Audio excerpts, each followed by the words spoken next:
1510 AM, as well as W234BI. Cocoa, Vieira, 94.7 FM, and W264AS, Melbourne and Palm Bay, 100.7 FM.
Extraordinary is the title, and that's our theme song, composed and performed by Nyasha Roden. Good morning, buenos dias, bonjour, kia ora, heart of love, y caro.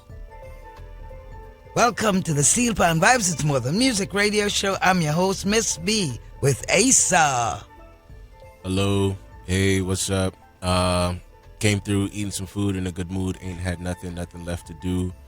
Shout out to everyone listening. Shout out to everyone in Brevard County. Shout out to everyone in South Florida. Shout out to everyone in Tampa. Shout out to everyone in Orlando. Shout out to all my good friends. Shout out to everybody who lived in Malabar Cove and everybody moving towards the future. Everyone have a good day. All right. And our in-studio guest, Dwayne. You know he's a regular. Good morning, Dwayne. Good morning. All right. And, of course, the boss, Mr. Paul at the control. Good morning. Okay, we greet all our listeners, especially those of you joining us for the first time. 60 minutes of the finest steel pan recordings and talk that inspires, informs, and empowers. Today's show reflects an African emancipation vibe. In the spotlight and in the studio, Dwayne Akiowong Omowali. He is our regular guest, law student, writer, and Pan-African advocate. Thanks for tuning in, Asa. One Day at a Time is our opening selection, performed by the UK's #1 pan soloist, Mighty Jama, from the album The Voices of Pan, Steel Pan, Gospel, on the Hearts Aglow label.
Steel Pan Vibes radio show is brought to you by Thrifty Specialty Produce and Meats of Palm Bay. Thrifty Specialty Produce and Meats of Palm Bay offers a wide selection of fresh fruit, vegetables, fish, and meat for the international palate. Frozen foods, fresh dairy, and hot food at the deli are also available, as well as wholesale and catering services. And yes, we've got money transfer services to Haiti, Jamaica, and the Caribbean. Thrifty Specialty Produce of Palm Bay is located at 2135 Palm Bay Road. Call 321-726-8007. 321-726-8007. At Thrifty Specialty Produce and Meats, freshness is guaranteed. You are listening to the Steel Pan Vibes. It's more than music radio show on 1510 AM WWBC 94.7, 99.9, 100.7 FM in Brevard County, plus streaming live online at facebook.com/steelpanvibes and 1510wwbc.com, available on app WWBC for Androids and iPhones. Thanks for joining us for our African Emancipation Mix. All right. Thank you, Asa, William, and Ian, and Leonard. Thank you all for joining us this morning. We do have a special show for you. Friday, August 1st was celebrated as Emancipation Day for many African descendants in the English-speaking Caribbean and elsewhere. Let's do our own celebration with Phase 2 Steel Band doing Africa from the album The Sweet Groove of Phase 2 Steel Band.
Okay, we see Franklin M.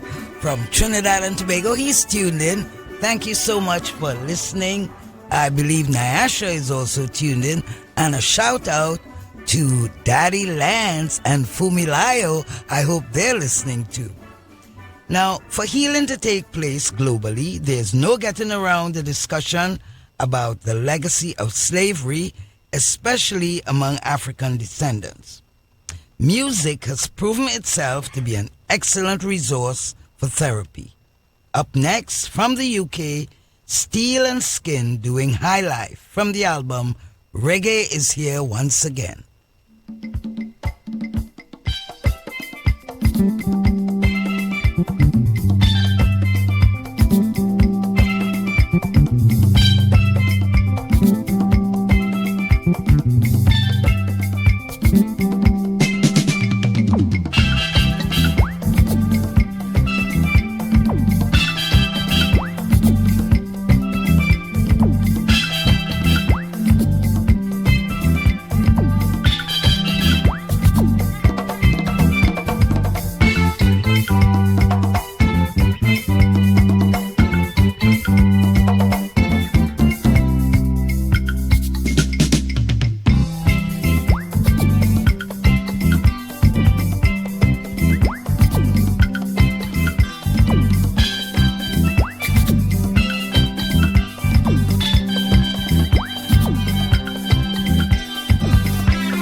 and Skin.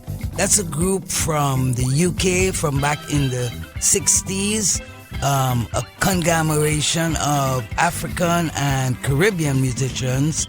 And a gentleman named Blackwell, he was the steel panist there. I think he put the group together. And that was High Life.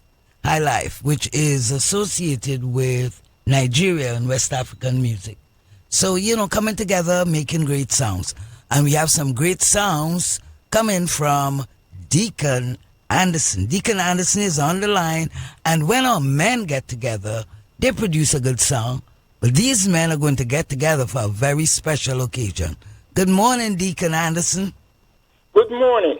All right. How are you today? Well, so far, I'm great. I'm good. God has saved my life to see another day, and I'm among the living. That's good. We got to be thankful. So you have a big event coming up, Greater Palm Bay Church of God Men's Ministry, on August 10th, the annual breakfast. We want all of Brevard County to know about it. What do you have planned at Greater Palm Bay Church of God for August 10th? Tell us. We have a great meal has been planned, catering to the families by the men ministry. The woman will be assisting also.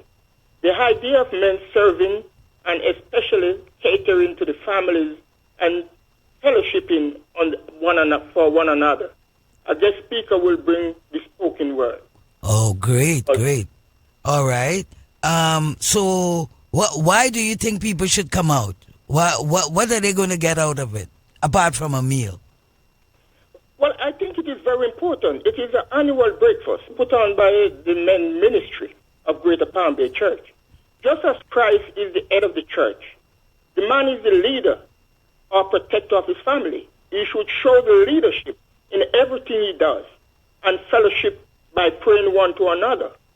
This is to get the community to come together, to fellowship, get acquainted, and to hear the spoken words. And finally, we will be taking time to pray for different sectors of our society throughout the breakfast. Very good. So what we having for breakfast on the 10th? What's the menu now? Yes, we'll have ackee and codfish, banana with a fried dumpling, different variety of other kind of things. Very nice, very good. Well, pancake and syrup and bacon also will be there also. All right. It sounds like a very good occasion for the men to bring out their families in Brevard County to come and fellowship and have a nice, that sounds like a kind of Jamaican meal, is it? Well, it is not just Jamaican, it will be mixed. All because right.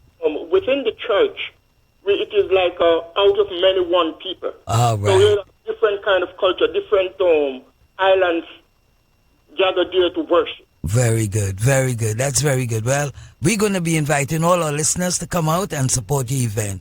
The event is on August 10th. That's the annual breakfast for Greater Palm Bay Church of God Men's Ministry.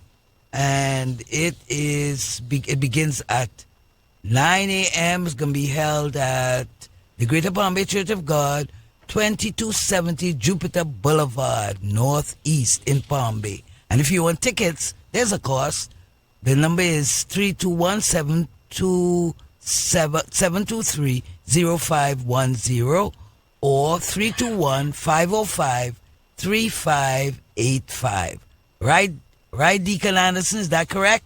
It's correct. All right, then. Well, listen, you have yourself a great day. And I know the men and their families in Brevard County, they're going to want to see what's going on at Greater Palm Bay. They're going to want to see what are the men of Greater Palm Bay Church doing in their community. And that's a good opportunity for them to do that.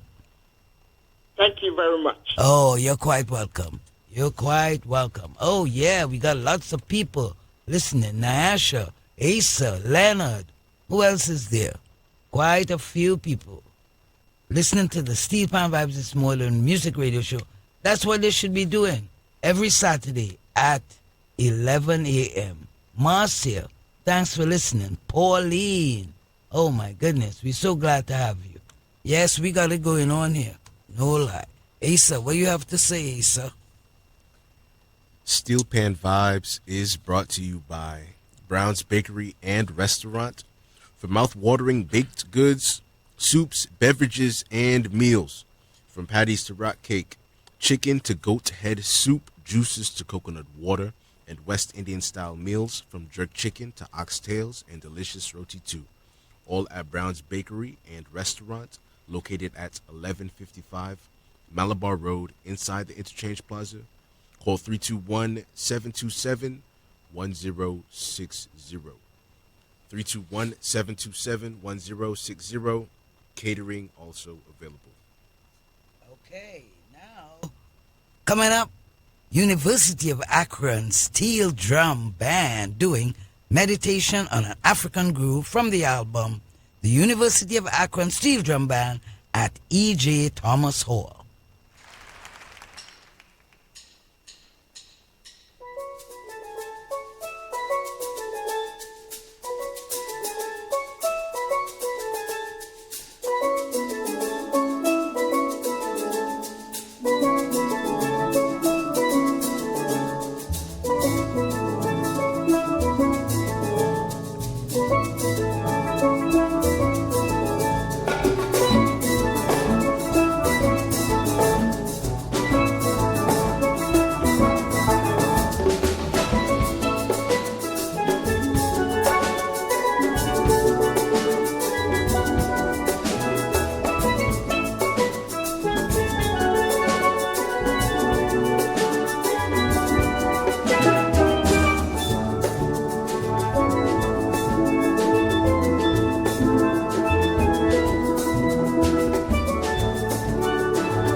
Cruzando, New York's Spirit of Psalm. Doing that piece, Cruzando is Spanish for crossing, and that would remind you of the crossing of our ancestors across the Atlantic. And it's from the album Ancestral Callings, which is quite appropriate. Two from our African Emancipation mix coming up back to back. Stay with us.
having a great time here in the studio.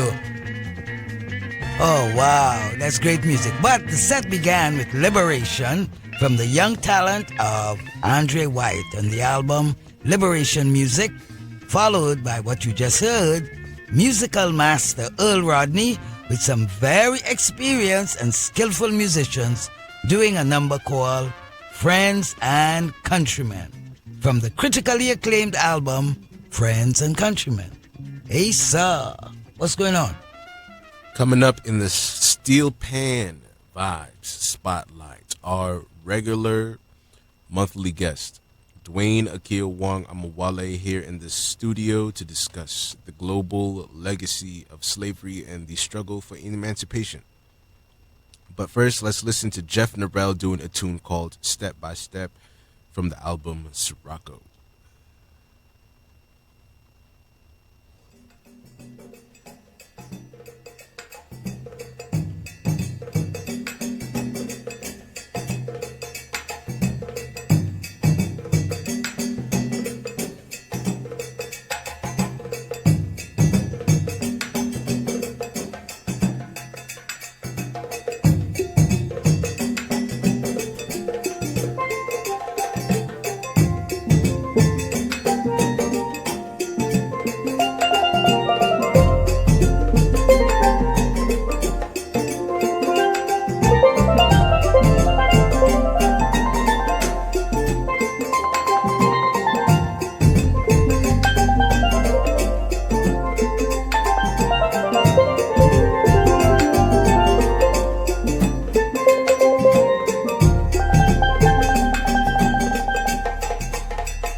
Okay, folks, you know that theme song says we're in the Steel Pan Vibe Spotlight, and our guest today is our regularly scheduled monthly guest, Dwayne Akio Wong Omowale. You know Dwayne, he is a law student, he is a writer, he's written more than 14 books now, and he's also a Pan-Africanist. So he is going to be talking to us about emancipation and the legacy of slavery. Recently, Dwayne, good morning to you and welcome to the Spotlight. Good morning. It's always great to be here. Okay. Well, we know we celebrated Emancipation Day recently on Thursday, I think, or was it Thursday or Friday? Thursday, the 1st. Yeah, the first. In the Caribbean and elsewhere. And I thought it would be a good opportunity to turn the spotlight on the global legacy of slavery and the struggle for emancipation among African descendants. Now, it's all well and good to dress in African wear and parade in the streets and, sing the songs and so on, but we're going to try and go a little deeper, okay, in the time that we have.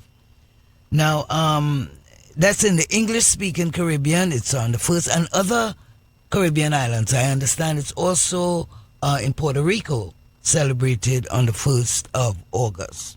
Now, how does you see the legacy of slavery haunting the Caribbean region? What do you see? I mean, the main thing is just a lot of the economic struggles that we still see in the Caribbean that has a direct connection to slavery, because what we have to understand with slavery is Africans were dropped off in the Caribbean solely to be enslaved labor. So the British and other Europeans really didn't have any intention for us to be prosperous and to succeed in these new environments where they dropped us off. And one of the things that Caribbean countries are still struggling with is how to develop these countries that weren't really ever created with the intention of being developed prosperous economic system. So that continues to be a struggle for a lot of Caribbean countries. Many of the Caribbean islands have turned to tourism because that seems to be the only thing that generates revenue at the moment. So when I think of the struggles from slavery, that's the immediate thing that comes to my mind. And even here too in the United States, I mean, Africans went through a similar thing where we were just brought here to be enslaved persons. So once slavery ended and we were emancipated, it became a struggle to survive in a system that was never really designed with our survival in mind. Mm-hmm, mm-hmm. Now, but kind of building up on that, we know that from 1833 or 84 to the present, 2019, what do you think is, or who have been some of the most significant personalities in organizing African descendants in the Caribbean and around the world for those same reasons, economic reasons, political and social freedom? What is the status of those freedoms today? Okay, that's actually very difficult to answer because there have been so many individuals that have contributed to that struggle. So what I would try to do is look at maybe certain individuals that stand out the most in terms of the impact that they've had. And I know from the Caribbean, obviously Marcus Garvey would be the main person in terms of what he was able to do in terms of organizing. He created the Universal Negro Improvement Association in his homeland of Jamaica, and it expanded to the point where there were over more than 40 different countries around the world that had branches of Garvey's organization. Out of the Caribbean, I'd also look at Eric Williams as someone who's had a very significant political and economic impact on the region. Not only the work that he's done as a historian, and for those who haven't read it, I'd really recommend Capitalism and Slavery, which is probably the most important book written about slavery in the Caribbean region. And also Eric Williams' vision of Caribbean unification, which is something that islands are still struggling with, and that's tied to economics, because in his vision, he didn't see how Trinidad or Jamaica or Barbados or each of those individual islands could succeed separately. In his vision, the Caribbean had to be unified in order for that region to move forward.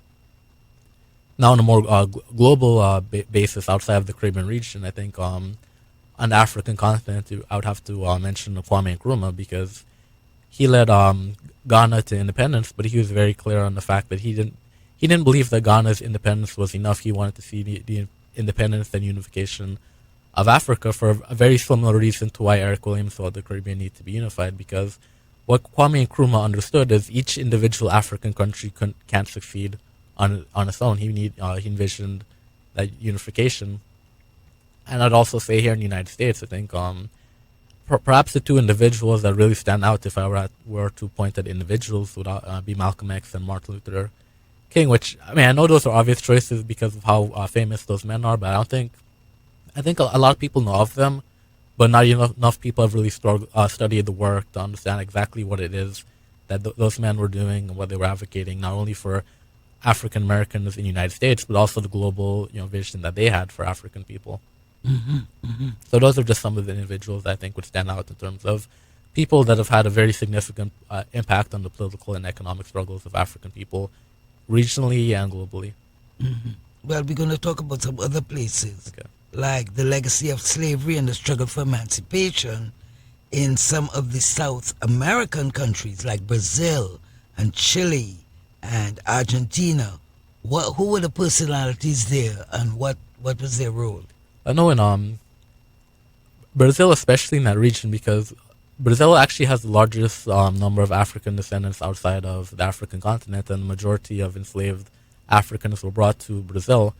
So when you look at Brazil's history, the personality that really stands out in terms of that struggle against slavery is a man named Zumbi, who led Palmeiras. Palmeiras was a society for runaway slaves. The slaves were actually able to run away and to create a society of their own. And why Zumbi is remembered in Brazil is that he fought to maintain Palmeiras' independence right until the end. He died actually fighting a struggle for freedom. And in Brazil, November 20th, which is the day that he was killed, is actually remembered as Black Consciousness Day in honor of Zumbi and his struggles against slavery. So I think when you look at the struggle against slavery in South America, he probably stands out the most in terms of individuals. But there's another a person, a contemporary individual who's still alive that also has caught my attention, and I've written about her very often, is a woman named Edna Rolland, she's a Pan-Africanist from Brazil, but she's done a lot of work in terms of trying to unify the African struggle throughout South America, and a lot of her work deals with not only the racism that African descendants face in Brazil, but also Chile, Bolivia, Argentina, all of those countries. And one of the struggles that she's fought for is, South America has a very long history of trying to erase the African identity, and in many of those countries, for the longest time, Africans weren't even included in the census. So there was always an issue of underrepresentation for African people, and because you're not included in the census, now it also creates the perception that the countries, what a lot of South American countries try to do is what they call whitening. So they'll undercount the African population to make it seem like the country is less black or more white than it actually is. So a lot of what she's fought for is just to bring more recognition to the Africans in South America, more representation. So yeah, she talking about individuals, she's definitely someone who I think has done a lot of great work for Africans in South America. Excellent. Yes, we need to hear about these people. In Argentina, I think, and in Chile, the African population or descendants either not counted, undercounted, but there had been more of them before. So what happened to them? Did they die out? What happened to the African descendants? And that's the issue with how the census is taken, because I've studied this in Puerto Rico, that it's weird where the census will show there was a significant African population, and they either start classifying these people as white or they just don't include them at all. So what you'd find throughout South America and other Latin American, Spanish, French-speaking places in the Caribbean is that the African population just seems to disappear suddenly, and a lot of it is just based on the census. If you're recording that these people exist 1 year and the next year you decide you're going to stop counting African people, suddenly these people disappear. I've seen reports that say Cuba has as much as 60% of the population being African descendants, but that's not actually reported in the official census of the Cuban government. So officially there's less black people in Cuba than what actually is the case. So that continues to be an issue, and that's why I specifically mentioned Edna Rolland, because I know she's an activist that's spoken about that, and because of her work, a lot of South American countries where Africans weren't counted on the census actually now are counted and have representation. I never heard of her before, so I'm learning something new. Yeah, well, she's, like I said, she's from Brazil, so that's also part of the language barrier, because a lot of people who aren't familiar with the struggle in Brazil don't really see a lot of news coming out of Brazil. So there's a lot of activists and things happening with Africans in Brazil that we really don't get much of in English speaking. What's her name? Edna Rolland. Edna Rollins? Yeah, Rolland. Edna Rolland. Yeah, I've written about her in some of my books. Okay, well, we're gonna have to look into Edna and see what she's up to. Yeah, she's days. also an advocate for reparations as well. Big reparations advocate. Okay, Dwayne, you stay there. We're going to have a break, and we will be right back. Folks, we are speaking with Dwayne Akiowang Omowali on the global legacy of slavery and the struggle for emancipation. Asa. The Steel Pan Vibes radio show is brought to you by Greater Palm Bay Church of God, Life Builders. The men's ministry of Greater Palm Bay Church of God, Life Builders, invites you, Steel Pan Vibes radio show listeners in Brevard County, to our annual breakfast, Saturday, August 10th, 9 p.m. at the Greater Palm Bay Church of God, 2270 Jupiter Boulevard, Northeast in Palm Bay. Bring the entire family. Delicious dishes will be served. Admission is $20 for adults, $10, children 12 and under. Call 321-723-0510 or 505-3585 for more information. Call 321-723-0510 or 505-3585 for more information. Okay. Well, Dwayne, let's talk a little bit about the continent of Africa. Still full of resources that are dominated by foreign interests. What does the legacy of slavery and struggle for freedom look like today? What would you say? And I know you have a special relationship with Togo. Yeah. But give us a general, and then you could give us some specifics. Well, I mean, generally the struggle is that Africa was, colonized, and what's happened is Africa was able to get political independence, but economically, and I mentioned the economics in the Caribbean, Africa is the same way in terms of economically. Africa is still dominated by a lot of foreign companies that go there, exploit the resources. So Africa is still not free in that sense. And I've been particularly involved with Togo, but the struggle being fought in Togo is being fought around the African continent, where people are fighting to get control of those resources and to put governments in place that actually take care of the people. Because the big problem that we have as African people is a lot of our political leadership really isn't looking out for the people. So what happens in Africa is a lot of these governments support the foreign companies that go there and exploit the resources, but they're not looking out for the interests of the people. And a lot of this does have a direct connection to slavery, because we as Africans in that diaspora, when we think of slavery, we think of the Middle Passage and the horrors that our ancestors endured. What we often lose sight of is that slavery had a very negative impact on the African continent, because so many people were taken off the continent that it depopulated a lot of regions, a lot of kingdoms, and civilizations in Africa fell apart because of the slave trade. And something that stood out to me is that Sekou Touré, who was the first president of Guinea when Guinea became independent, he was actually complaining about how Guinea was still depopulated or underpopulated because of the slave trade. So there's still parts of Africa that still haven't really recovered yet from that impact that the slave trade had on that region. Okay, let's move a little bit to the USA and the subject of reparations. We know that's picking up steam. What it is we don't understand about the significance of reparations. What we don't understand about it. I mean, I think the main thing that we don't understand is, as a people, I don't think many of us are, as diligent as we need to be about studying that history. So a lot of us, we think of reparations in terms of, black people in the United States, African descendants, were enslaved, and then they went through a period of segregation.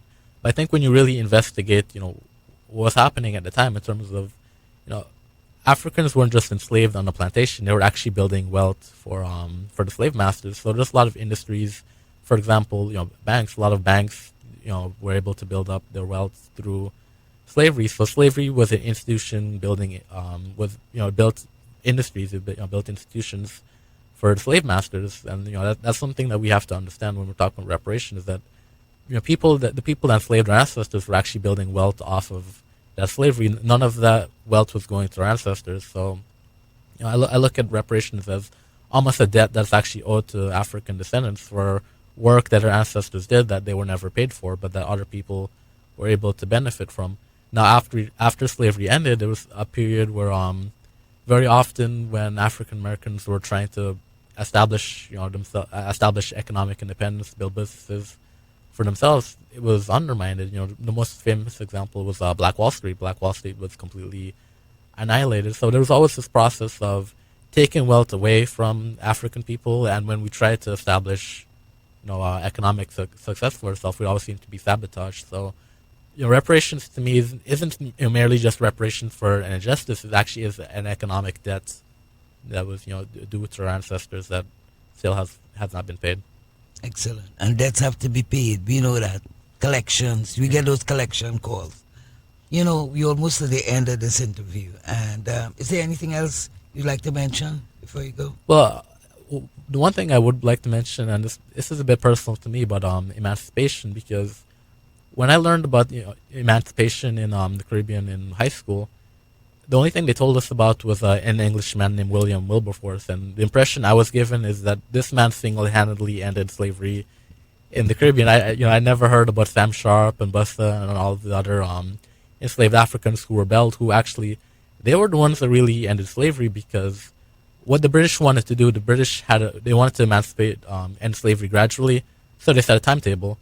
And what happened was Africans were growing impatient, and they were rebelling and fighting back, and it actually forced the English to end slavery sooner than they wanted to. So the point I want people to understand about emancipation is that this is something that enslaved Africans fought for. We didn't just sit back and wait to be freed. And I think it's relevant today. If you're fighting against any type of injustice, or you're fighting for a goal, you can't sit back and wait for someone to give it to you. You have to be very proactive in demanding it and fighting for it, like our ancestors did on the plantations. Mm-hmm. Mm-hmm. Well, because I think people think that, some people anyway, think that reparations, they get a check. Yeah. So, we have to be diligent. We have to do the research. We have to be serious and recognize, as you say, that it's an economic debt. It's nothing that we are putting our hand out for, to get something for nothing that happened. Yeah. It did happen. People built wealth, and as a result, without paying our ancestors, so that debt is still due. All right. As you know, Dwayne, the steel pan was invented by African descendants, and in particular those in Trinidad and Tobago, after the banning of the African drum around 1884. Could you please comment on the instrument's rise in acceptance in communities, in colleges, and universities throughout the world? I think that's a very important topic when we talk about the steel pan, because, and again, this goes back to the importance of studying history, because a lot of people now, I don't think, really appreciate how difficult it was for the early pioneers of the steel pan, because that instrument was, looked down upon when, it was first created. It was associated, with, poverty in the African underclass, and a lot of Africans in the Caribbean, as they were striving to gain acceptance in the colonial system, and that meant adopting the British culture and looking down on African culture, and part of that meant looking down on steel pan. So there was a very negative stigma for a long time, and something that actually disappointed me. There's a very well-known economist from St. Lucia named Sir Arthur Lewis, and notice how I said Sir, because he was knighted by the Queen, and this is what I mean about that acceptance, because he was a very established economist, but he had a very negative view on Caribbean culture. So, for example, he said he didn't believe that the steel pan was an appropriate representation of Caribbean culture, because in his mind, Caribbean culture was British culture. So the steel pan wasn't British enough, it was too African, so he looked down on it. So when I see the acceptance that the steel pan is gaining now, especially in academia, I think of the fact that at one point, very successful, well-established academics like Sir Arthur Lewis were the type of people that would dismiss the steel pan and look down on it. And now, to me, it's very great to see that the instrument is getting the recognition that it deserves, and it's no longer associated, with the negativity and the type of stigma that it once had. Wonderful. Wonderful. Thank you so much, Dwayne. You always enlighten and inform, and we appreciate that. I know our listeners do as well. Thank you. All right, we have you back next month, and I know we're going to be building up something good. You have a good day, and thanks again. Thank you, you too. All right, what's the last word? It comes from Haile Selassie, and he said, throughout history, it has been the inaction of those who could have acted, the indifference of those who should have known better, the silence of the voice of justice when it mattered most. That has made it possible for evil to triumph. Taking us home, Asa. Who's taking us home? Taking us home, Trinidad-born Berklee College of Music professor Ron Reed doing a traditional piece, Sumambari Ogun, from the album Precious Metals. Until next time, let your brilliance shine. Stay strong, stay focused, be encouraged. Have a safe, enjoyable weekend. May God bless you all. Oguaye baba yango miyaoya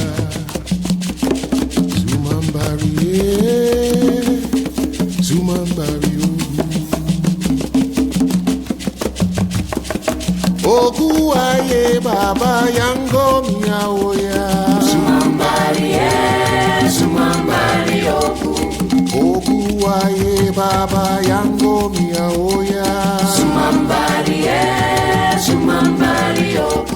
Oguaye baba yango miyaoya Oguaye baba yango miyaoya Na na na Oguaye Na na na Oguaye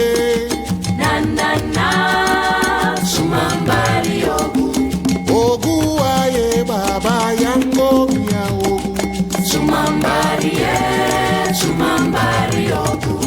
Oguaye baba yango miyaoya Oguaye baba yango miyaoya Oguaye baba yango miyaoya Na na na Oguaye